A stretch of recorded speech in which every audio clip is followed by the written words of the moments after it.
nilikuwa nazungumza tuna baadhi ya wageni wakili Justice Mohamed alikuwa amemaliza kuzungumzia swala la kusonga mbele. Ningependa kuelewa mtazamo wako kuhusiana na nafasi ya magavana na iwapo njia ambayo inatumika kwa sasa kushinikiza maandamano katika kila kaunti itasaidia kuweza kusafisha uozo uliopo katika serikali za kaunti. Manake inasemekana kwamba ufisadi umegatuliwa pia. Kabisa, ningependa kukubaliana na mwenzangu hapa ya kwamba the whole intention of devolution was to try and narrow development to the common mwananchi. So we came up with counties and then we gave counties budgets. But what we're seeing now is that even corruption has become devolved. So that someone runs a county like their own palace. They move around with those their machines, the fuel guzzlers, with sirens every now and then. Whether they are actually in a hurry or not, it doesn't matter. But they run the county as if it's their own home ground. They do what they want at will. Now, in relation to whether these maandamanos and these protests will affect the service delivery in the counties, I think it will. One thing the protest has surely done is it has directed the limelight towards all these leaders. So kila kiongozi wakati wote anafanya jambo lolote lazima alitekeleze akijua ya kwamba anaangaliwa.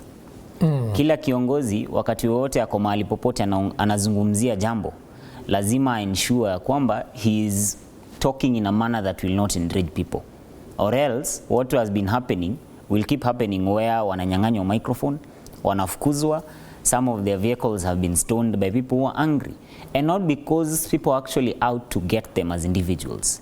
It is because people feel duped, people feel lied to, people feel that you came and sought for our votes, we gave you our votes, which meant that we entrusted you with certain positions for you to deliver certain things that you had promised during your campaign, but that has changed now. What we are seeing now is a turnaround, and even some of these governors are just doing the bidding of their masters, depending on the political parties that they are affiliated to. So you find that some of the governors, ikiwa service delivery, they are offering service to certain constituencies only. Why? Because certain constituencies did not vote for them. So these protests are being, despite the fact that of course there are some elements that have infiltrated the protests, and they are trying to taint the name of the agenda that these protests have. Whether they do that, whether it's been instigated by government, whether it's being instigated by external forces that are trying to sabotage the government, whether it's instigated by entities that are out there in foreign jurisdictions, to us, members of the public who are sitting in different spaces, the Gen Zs, what the agenda is very clear, and he said it. Better governance, accountability, actions. I think the time for, and that's why someone was saying the time for talk is over. And I don't understand the obsession with dialogue, where every single time something is happening wrong, what do we say? Si tuonge. Tuonge basically means, let's go, forget the actual issue. How can I rub your palm? How can I oil your palm? How can I scratch your back? And then you forget what just happened, and let's get back to normalcy. So the president, even now as he's resumed public activities, you can see his message is the same. He's not addressing the issues that he swore to address in the Twitter space that he attended to. He said that he'd bring the police officers and law enforcement officials who took part in abductions and killings. We've not even seen one. But coincidentally or interesting enough, a serial killer is caught within 72 hours. But someone who killed someone who participated in disruption of these maandamanos, none of them has been brought to book. So I think time for promises, time for wishes, time for intending and planning and, you know, organizing for things to happen is done. He is in office. It's as if the president has forgotten. He is actually in office. It should get into his mind that he's in office and aanze kutekeleza wajibu wake. If he fails to do that, this will keep happening. Governors the same. Governors are like minor presidents in different counties.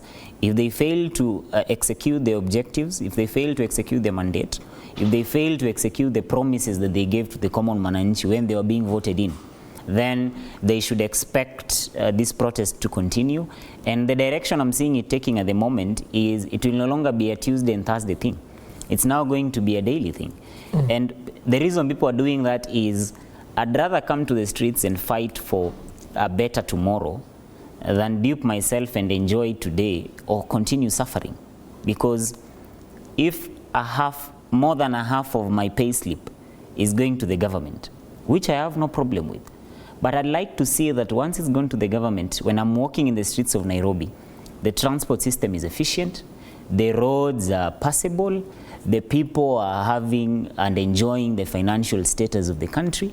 But when you're in a situation where ukitembea in the streets, you're finding very many unemployed youth who now have to be forced to get into, you know, the vices such as stealing, theft, robbery, not because they want to, but some of them are pushed there because of the current state of affairs. Yes. Hebu nimuhusishe Mohamed hapa kuhusiana na hili swala ambalo umetaja hapa, maswala na matakwa ya Gen Z, kwa sababu kizazi cha millennial wengi, kutokana na mahojiano ambayo nimefanya na vijana miaka 3 iliyopita kwenye studio za TV47, kumekuwa na hili swala la vijana wanatumika na wanasiasa, wengine wanaahidiwa nafasi za